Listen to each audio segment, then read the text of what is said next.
Hello, my name is Stubby Dubins, and in this one I am beating Pokemon Pearl with only 250 base stat, total mons, or less. This means that we are losing out on big hitters like Pidgey, Rattata, and Lechonk. First off, real quick, here's my rule set, and let's get into it.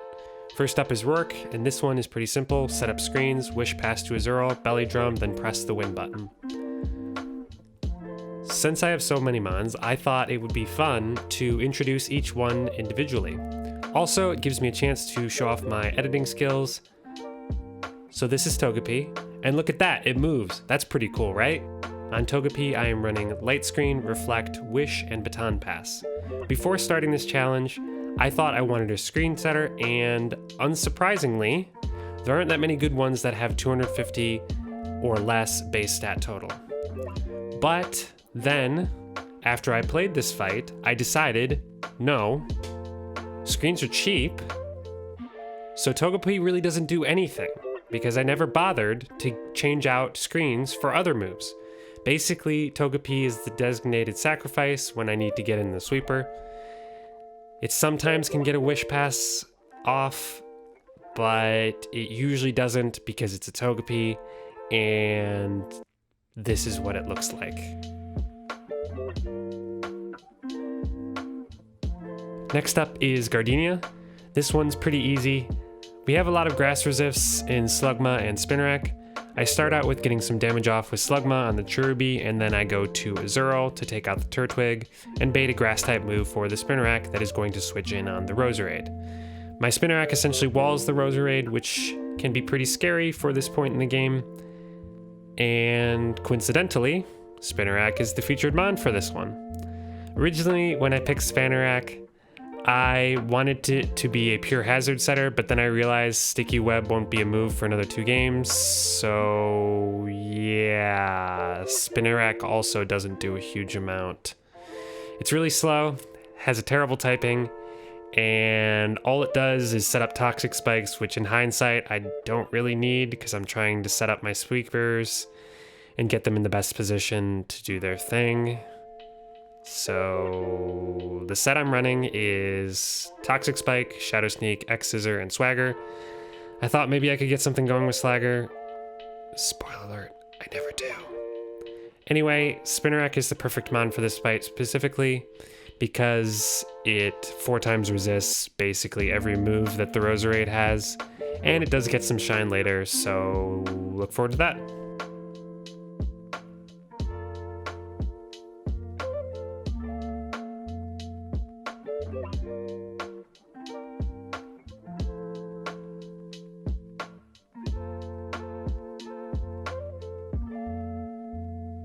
Next up is Maylene, and unfortunately for her, she is also pretty easy.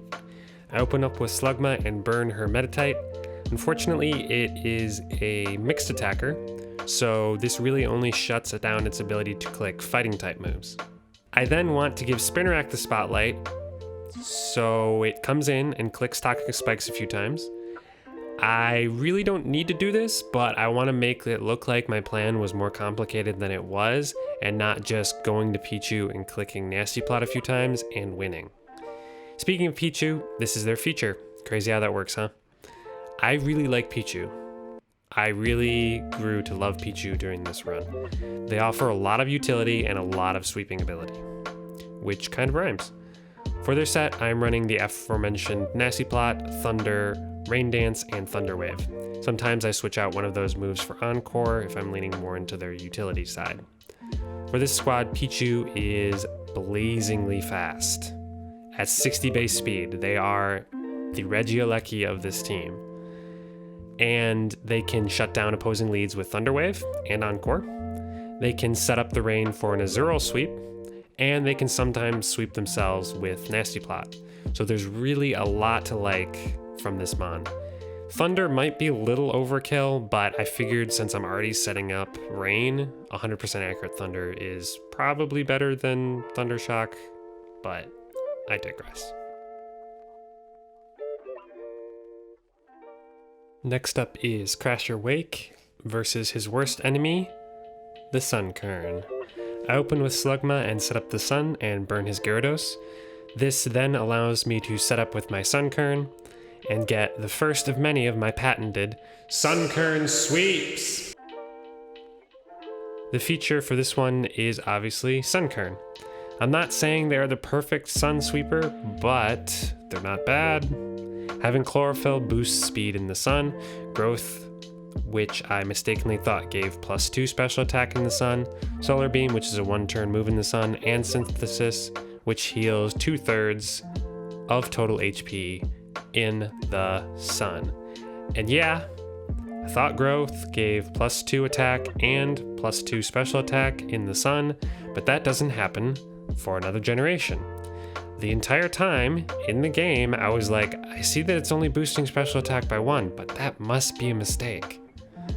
Oh yeah, and to round it out, I give it Leech Seed, which gives back a sizable percentage of HP because my guys do not have that much HP to begin with. So not a huge amount to lose, not a huge amount to get back.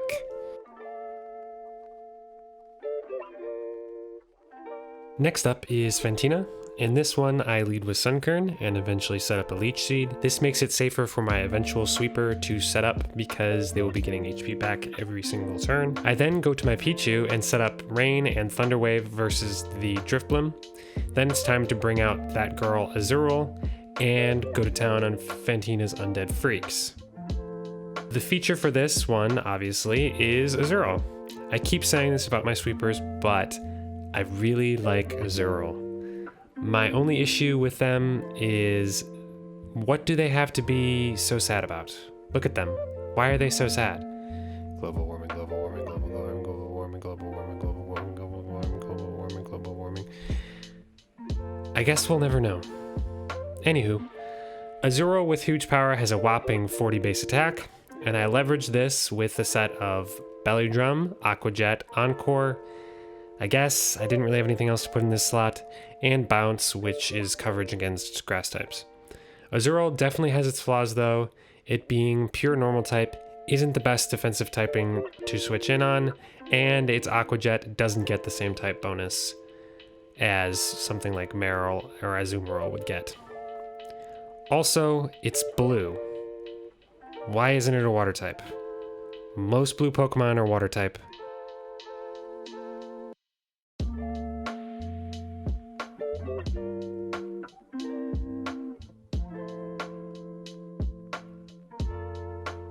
Next up is Byron, and thankfully I lead with Slugma, so I can at least do the feature for it.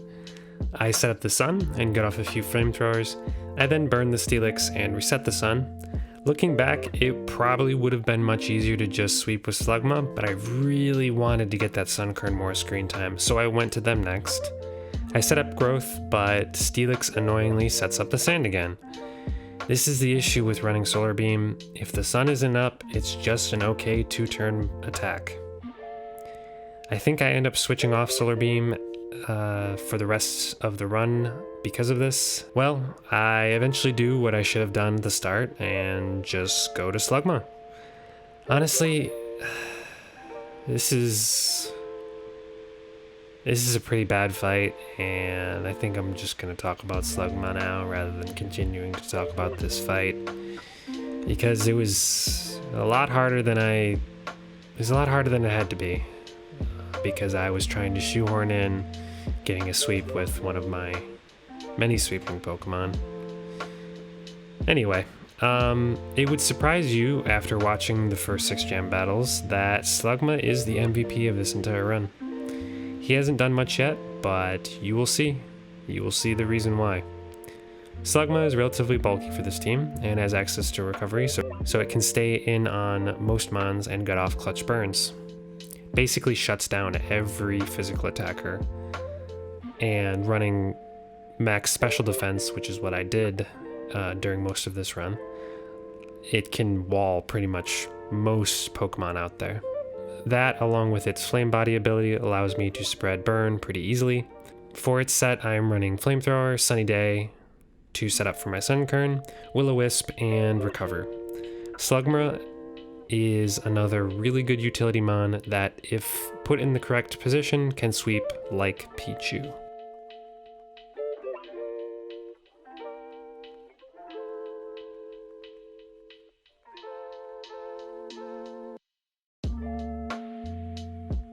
Next up is... What's her name? It's probably an ice pun, right? Yeah. It's probably an ice pun. It's an ice pun. Spinnerack gets to make a cameo in this one. Whoever she is has 2 grass types, and even though Spinnerack is bad, it gets toxic spikes and is even able to knock out her first Pokemon. Next comes in the Metachan, who I think is threatening a Psychic type move, so I switch in my Togepi to tank it, and switch out to someone else. Unfortunately, that switch turned out to be a sacrifice, as she clicks the 4 times resisted move on my Spider. I then go back to Spinnerack, because if she's going to click that 4 times resisted move, I want that Spider to be out there. She uselessly bulks up, and then stalls some more by clicking Detect. Even though she's taking hail damage and chip from Toxic from my Spinnerack. I do not know what Candice is doing. I looked it up and it is in fact an ice pun. I honestly don't think she knows what she's doing. But somehow, someway, her Metachan gets 1v1'd by a Spinnerack. The Metachan, who one of their types is super effective against said Spinnerack. So that's something. Well, next comes out the Sneasel, which again is one-shot by the Spinnerack. Is this little spider gonna solo this gym? I make the mistake again of switching out my bug and stalling a bit with my slug. And by stalling, I mean get put to sleep temporarily and then getting put to sleep permanently by her Abomasnow. Spinnerack then comes back in and cleans up the fight, miraculously going 4-for-4 against Candice's team.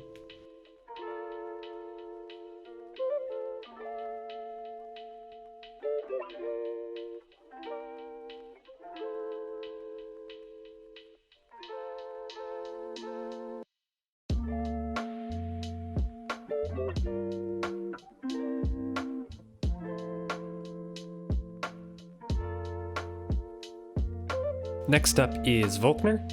I open with Slugma and burn his Raichu. I then switch to Togepi to get a free switch into my Sweeper Azumarill. This fight was really annoying, with the Raichu always paralyzing my Azumarill, and after a longer time than I would like to admit, I switched out the Citrus Berry so it was holding a Lumberry instead. It's pretty simple from here. Azumarill does what she does and Aqua Jets his entire team, but because it's an Azumarill, it's not one-shotting anything, and also it gets paralyzed by Raichu's static ability the first time it touches it. Unfortunately, Volkner has an Octillery, and not wanting to sacrifice my Azumarill because she did such a nice job not getting fully paralyzed once, I instead decide to sack the designated sacrifice Togepi. I then finish up with my Sunkern, who again, for some inexplicable reason, goes for Bullet Seed over Aurora Beam, which it has already shown that it's had.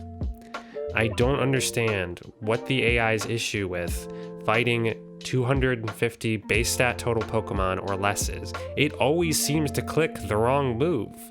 I thought the AI worked in that it clicks the move that does the most damage, but it just doesn't seem to be doing that. It seems to be always clicking the move that does the least damage, and I just don't understand why.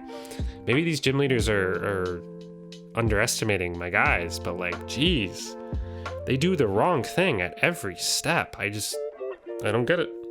I don't get it. Yeah. On to the Elite Four. First is Aaron, which I'm pretty sure isn't a bug pun. He opens up with his Dustox, who likes to spam double team. My Azumarill looks at that, belly drums up, and then proceeds to never miss, laughing at the Dustox the entire way. Next comes out Heracross, who easily is the scariest mon on his team. It basically one-shots everything on my team with a combination of Close Combat and Stone Edge. I am able to get some chip with Aqua Jet, and unfortunately, my Azuril's reign of dominance comes at the end, and she goes down. I then go to my Pichu to paralyze the Heracross, because that's really the only thing I can do to beat it. After paralyzing it, I go to my Togepi to bait a close combat and further lower the Heracross's special defense. Then, my girl Slugma comes out and starts one of the best runs of the Elite Four that I've ever seen. I'm talking 2016 NBA Finals LeBron type stuff. She starts by finishing off Aaron's biggest threat in Heracross, and then clears the rest of his team, and will continue to clear teams from now until Cynthia. While my Slugma is sweeping, I want to talk a little bit about this run compared to previous runs that I have run. Well, I normally play Lomon runs, so this one is a little different for me. The main difference being in Lomon runs, I usually have a plan beforehand, and then I execute that plan during the fight. Lomon runs are usually more like a puzzle. The main goal is to find the right line of moves that will allow me to win a particular fight. Like, how many times do I need to stat boost? How many times do I need to do this? How many times do I need to do that for me to survive and be able to sweep? Where these runs are more improvisational and definitely more true to the actual competitive game and how that is played. I basically need to take what the opponent is giving me, pivot around, and then finding the right position for my sweepers to do the sweeping. So it's definitely a lot different, and it's fun to be able to see a different perspective on how you can play this game. Next up is Bertha, who has a team that is completely weak to grass, so we know what that means. Sunkern sweeps! So I open up with it and Giga Drain the Quagsire. This should one-shot without boosting since it's 4 times effective, and it does. I then go to Togepi on Sudowoodo for the designated sack. After that, I go to my Slugma and burn it and set up the sun for my Sunkern to sweep. I want the Sudowoodo to knock me out so I can get a free switch into my Sunkern, but my Slugma does not understand that and nearly 1v1s the Sudowoodo by itself. It eventually does go down though, and I can get the Sunkern sweep that I desired.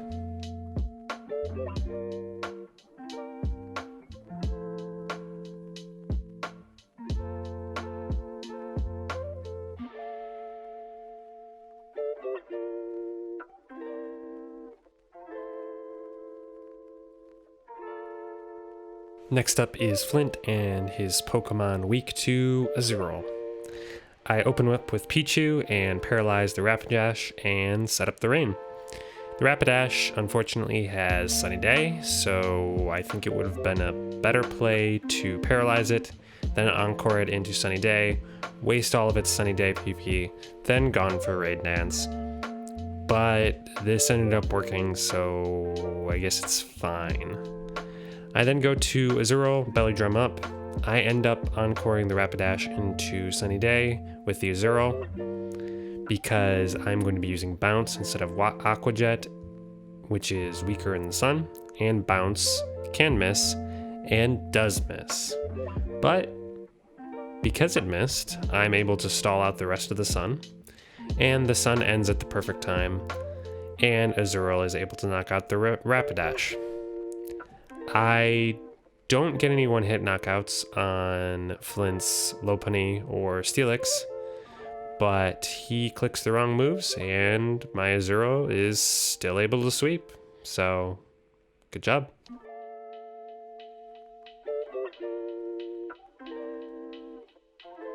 Next is Lucian and his Mr. Mime. I know this Mr. Mime likes to troll and sets up screens, which I said is cheap. So I put Encore on my Pichu this time, and after paralyzing the Mr. Mime, I encore it into Reflect. Unfortunately, I actually want to encore it into Light Screen, so Reflect can go down and I can sweep with Azumarill. So I stall out the Encore, And after a bit of waiting, the Mr. Mime still doesn't use Light Screen. And I get impatient and go to Azumarill, and that's when it uses Light Screen. So I'm able to encore the Mr. Mime into Light Screen with my Azumarill. This eventually causes the Reflect to go down, and I'm in prime Belly Drum sweep position with Azumarill. Next comes in the Medicham, which is not one-shot by Aqua Jet, but my Azumarill ends up surviving an Ice Punch on exactly 1 HP, and is able to pick up the knockout next turn. She shows that all she needs is 1 HP and is able to knock out the rest of Lucian's team, except for the Bronzong, who somehow survives a critical hit Aqua Jet.